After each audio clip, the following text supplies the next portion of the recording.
අතන ඉන්නේ ස්පයික් ගොඩක් තියෙනවා ඔයි. මනත් ආසයි ඔය ඉන්නේ ස්පයික් එකක් එක්ක ෆොටෝ එකක් ගන්න. අපි යමන් බා. ඉන්නේ ඉල්ලලා බලමු.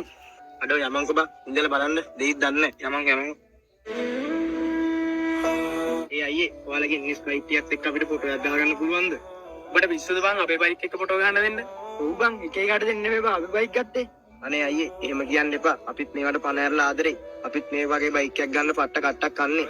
අයියෝ උඹට මුන් දෙන්න විහිළුවක් බං කරේ. උඹලත් කොල්ලෝ අපිත් කොල්ලෝ. අපිත් උඹලා වගේම සාමාන්‍ය කොල්ලෝ බං. උඹට මෙතන තියෙන ඕනේ බයික් එකක් කරන් ඕනේ තරම් ෆොටෝ ගහපන්. උඹට ඕනේ තරම් පැදපන්. කිසිම අවුලක් නැහැ බං. අඩෝ අයියේ සිරාවටම අයියේ කියන්නේ. ඔව් බං සිරාවටමයි කියන්නේ ආ. අරගෙන නැති තරම් උඹට පැදපන්. අඩේ thank you අයියේ. තව කොල්ලෙක්ගේ ආසාවක් තේරුම් ගන්න පුළුවන් චරිතයක් දෙයම්මා. කවදාවත් කිසිම කොල්ලෙක්ව අසරණ කරන්න එපා කිසිම තැනකද. මොකද අනිත් අයට තියෙන දේවල් තාම කට්ටියට නැති වෙන්න පුළුවන්. ඉතින් ඒ තමන්ගේ ආසාවල් හැබෑ කරගන්න. ඒ කොල්ල පොඩි කාලේ දම පුදුම කට්ටක් කනවා වෙන්නත් පුළුවන්.